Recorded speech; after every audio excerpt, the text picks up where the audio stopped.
الحمد لله رب العالمين، والصلاة والسلام على محمد وعلى آله وصحبه أجمعين.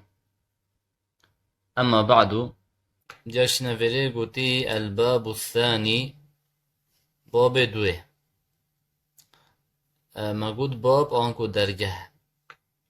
و درجه دوه دوكا و دشت دابنا في الآنية دبحثي آمانا كتر. وفيه عدة مسائل في بابها ندا جلت مسألة يتي. الآنية أو الجرد بشتا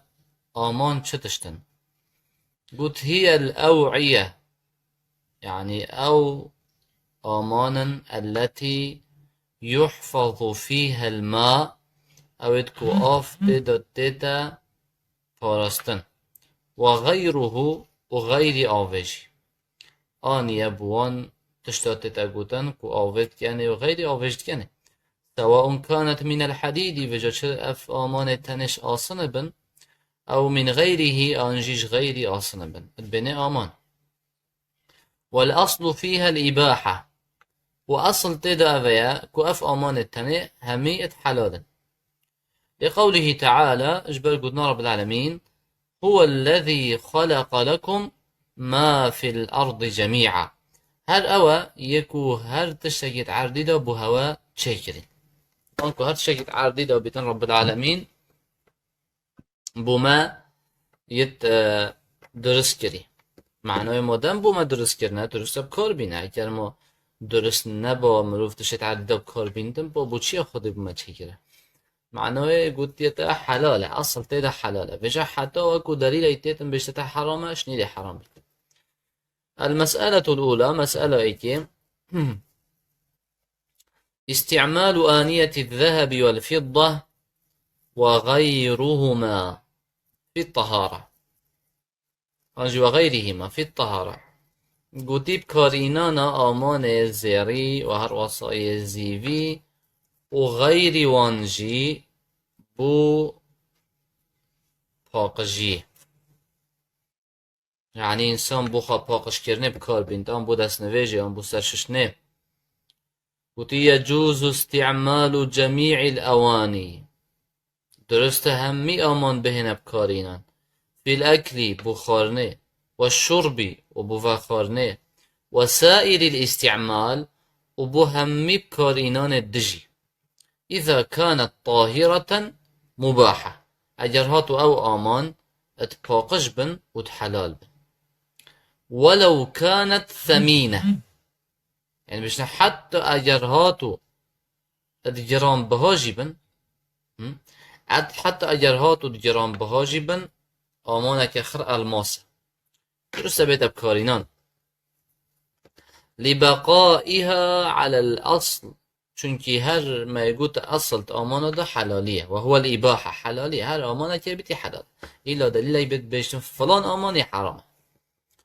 قلتين ما عدا آنية الذهب والفضة اجبلي آمان زيرو زيفا فإنه يحرم الأكل والشرب فيهما خاصة، يعني آمان زيري وآمان زيفي حرام مروف تيدا بخت وفخت وبتني أفا دون سائر الاستعمال جبري بكارينان دي،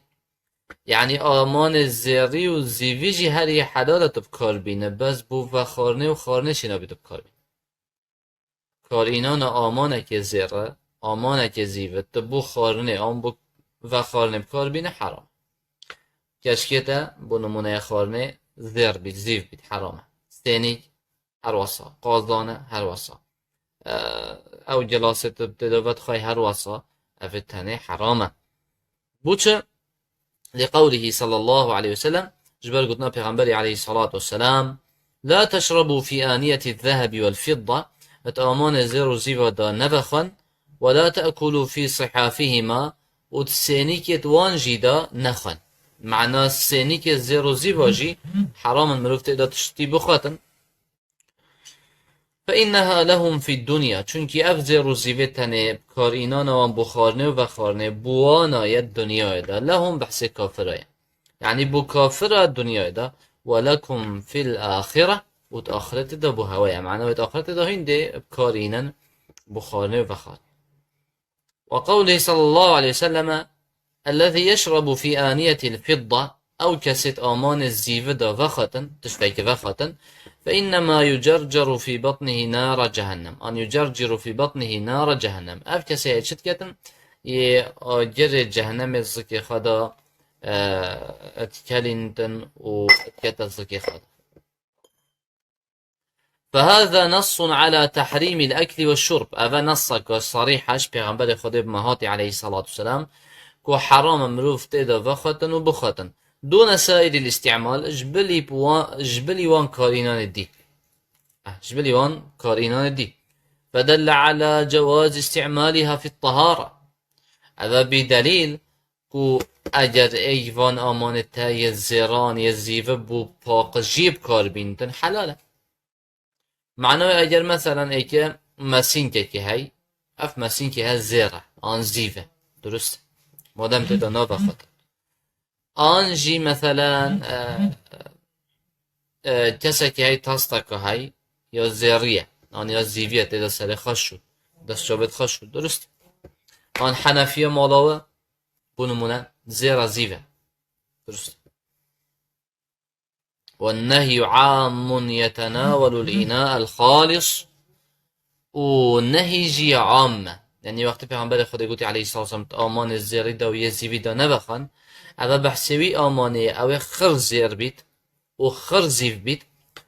او المموه بالذهب والفضة آن او آمان طامدای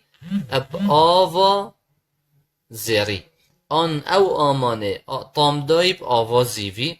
هر اوه هجی كفيتت بنبه او الذي فيه شيء من الذهب والفضة آنجي آمانه که دی هی ها تشتك يتده هي الزيري آن زيفي أفجي هر كبيتت بن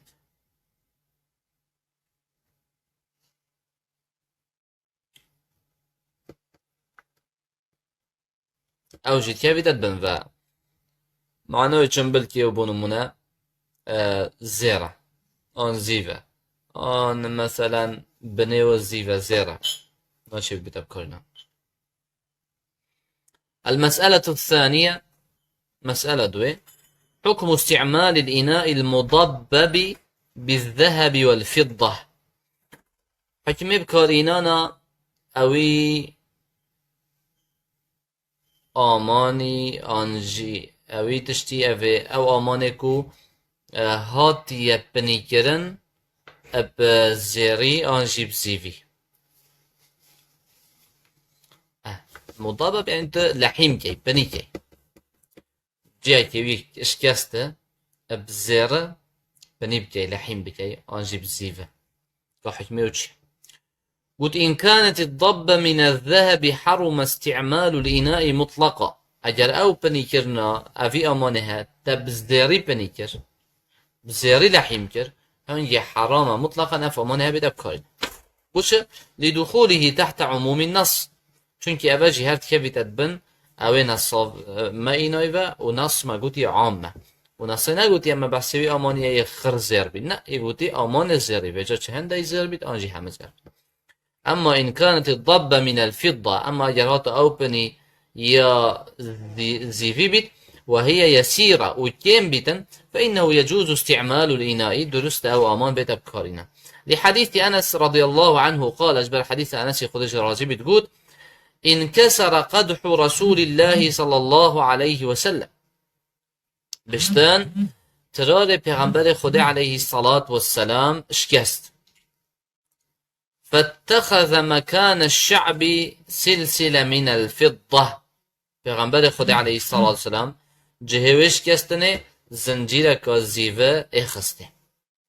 معنوه درسته وبكار إناجي. المسألة الثالثة مسألة سي الأصل في آنية الكفار الحل أصل أفايا آمانت كافرة حلال مروف كار بيندن يعني مثلا ايك جيران ايك فلاي هاي جي هاي ازدي هاي تقول محتاج قازان كوان بي سينيك كوان بي درسته بخابين بكار بينه حلاله إلا إذا علمت نجاستها إلا وجدت بزانه آمانها علم نجاستها أن كتب زاني بيسة تأكيد الزاني بيسة يجي شنا بتبكار بنا فإنه لا يجوز استعمالها إلا بعد غسلها او آمانه وان اویت تینه تا زانی پیسه چنا بیتو بکار بینه إلا تبوخا باش بشوي باش كار بینه جائزة لحديث أبي ثعلبة الخشني قال قلت يا رسول الله جبال حديث أبو ثعلبي قلت أي قاصد خده أنا بأرض قوم أهل كتاب قلت أنجي أنا بأرض قوم أهل كتاب أزل ناف هندك قوم دا هند مروفا دا أو مروف أهل الكتاب أنكو جيو فلانة أفنأكل في آنيتهم ما أمت آمانة وان دا تشتابخين قال قلتي لا تأكلوا فيها قلت نخير تدا نخن إلا أن لا تجدوا غيرها فاغسلوها إلا أجرش بلي آمانة وان تشدي بدا سوانا كبن هما بينن وبخابشون ثم كلوا فيها باشين كتدا بخ وأما إذا لم تعلم نجاستها أما أجر نئت الظانين كوي بيسا بأن يكون أهلها غير معروفين بمباشرة النجاسة بنمنا أهل في آماني خضانة آماني ند برنياسم في چندك و بيساتي تشكي بيس في آماني دب كاردينن ودي فإنه يجوز استعمالها هنجي درست بهيت أبكارينن لأنه ثبت أن النبي صلى الله عليه وسلم وأصحابه أخذوا الماء للوضوء من مزادة امرأة مشركة چونكي ثابت بوي و پیغمبر خدا عليه الصلاة والسلام پیغمبر خدا عليه الصلاة والسلام و هرسا هوالت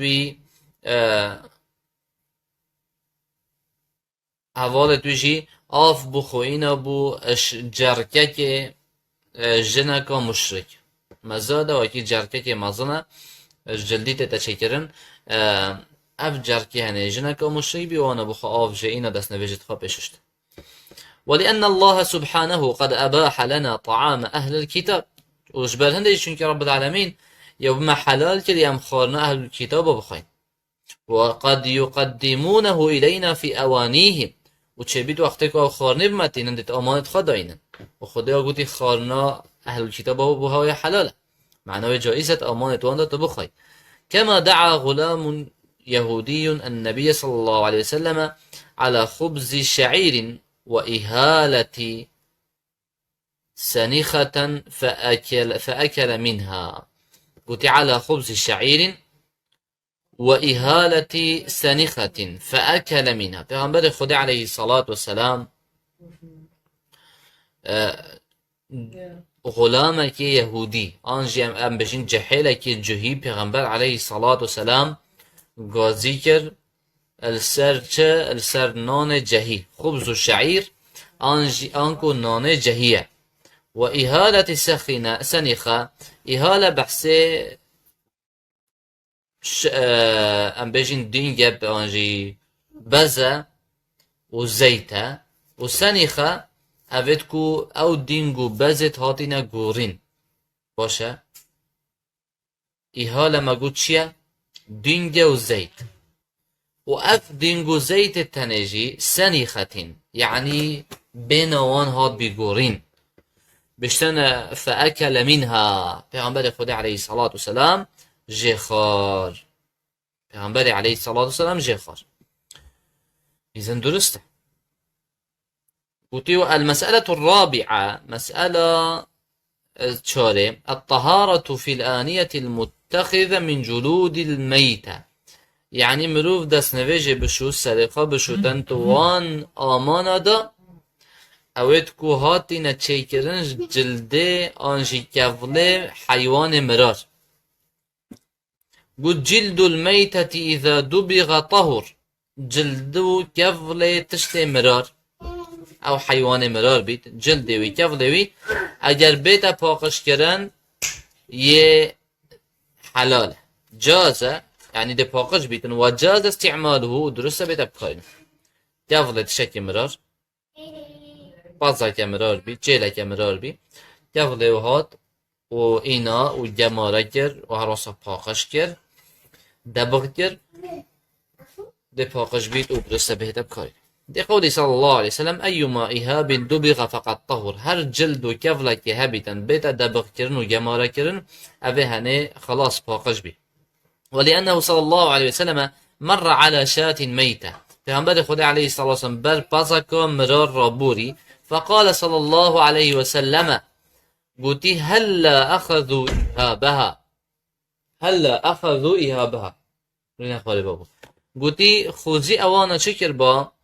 أوانا كفل أفي بازاهنه بخائنا با فدبغوه و جوانا پاشین که دبغ کر با گماره کر با فانتفعوا به و جا پاشی فایده شکر با فقالوا انها میته گوته قصد خود مانه هم مراده چه قبل بینین قال فانما حرم اکلها پیغمبر گوته علیه السلام مانه بلا مرار بیت یا مرار چنا بیت و گوشته بخوای اما قبل اگر تو بینه بخواد دبغ بکی جایزه تو کار بینه وهذا فيما إذا كانت الميتة مما تحلها الذكاء وإلا فلا شد بيشتتا بشنا أفهم بحسوي حيوانا مريا أو أجرها تو يساق با حلال بتسر شكر با مثلا أما أجره نبيت نا چينا بيتن أما شعرها أما بجين ميتوي أنجي بيرتوي فهو طاهر يباقجة أي شعر الميتة المباحة الأكل في حالة الحياة يعني نكاين يبالين كتا جشن مانا أو حيوان مرار أواكو أجر يساخ با حلال بمسر جكر با گوشته خال يعني گوشته حلاله پشتی مرار بیدن سرجکرنوش مچو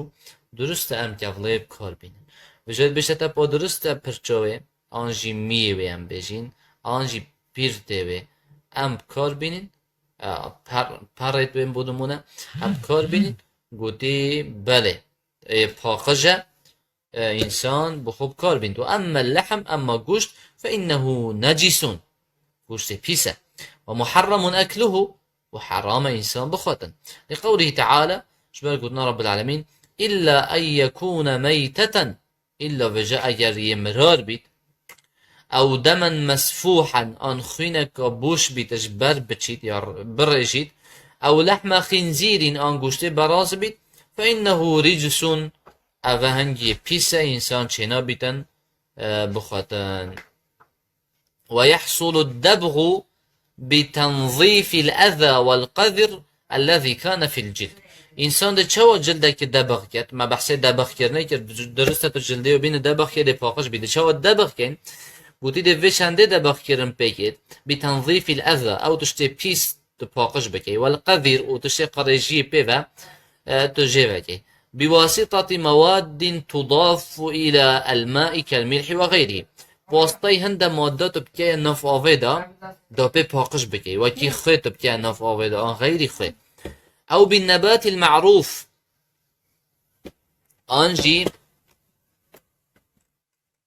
آنجی اب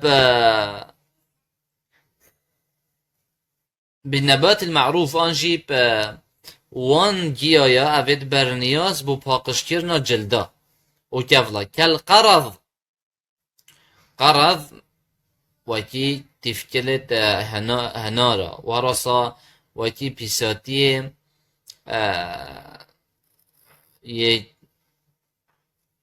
يكوترا والعرعر ونحوهما بله وأما ما لا تحله الزكاة فإنه لا يطهر أما أو حيوان وكو حلال نبيت إنسان سرجي بكده بخوتن أو ني باقشة ساكنه الزكاة وما هي الزكاة فرقنا بين دو چيا ببدأ الزكاة چيا بذالية الزكاة أبا معنوه سرجي كرنه الزكاة أنكو سرجي كرن أما الزكاة أو زكاة هو معروف وعلى هذا والسرف چنده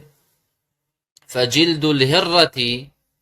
أنكو كفل پشيك وما دونها في الخلقة ويد بنويدا شيكرنيدا لا يطهر بالدبغ أبدبغ كرني باقشنا بيت ولو كان في حال الحياة طاهرا حتى اگر هاتو پشيك وقتها ساخ يا باقشت تدسخاج بكي بس وقت مرد چنا بيتون تكاغلي بكار بيت وجلد ما يحرم أكله ولو كان طاهرا في الحياة فإنه لا يطهر بالدباغ او كفله وان حيوانات تكو حرام انسان بخاطن حتى اگر وقتی ساخ حلالت دست خاجب که بس وقتی مرار بی چنا بیتن تبکار بینه و دبغ بکه والخلاصة وكرتي بابتي أن كل حيوان مات هر حيوانك بمريتا وهو من مأكول اللحم وشوان حيوانا بيتن يقوشتوان تتخارن فإن جلده يطهر بالدباغ دي كفل وإيتا باقش كرنو باقش جلد بيتن أبدبغ كرنه وكل حيوان مات وهر حيوانك بمريتا وليس من مأكول اللحم بس شوان حيوانا قوشتونا يتخارن فإن جلده لا يطهر بالدباغ هنجي كفل وباقش نابيتن بدبغ كرنه والحمد لله رب العالمين.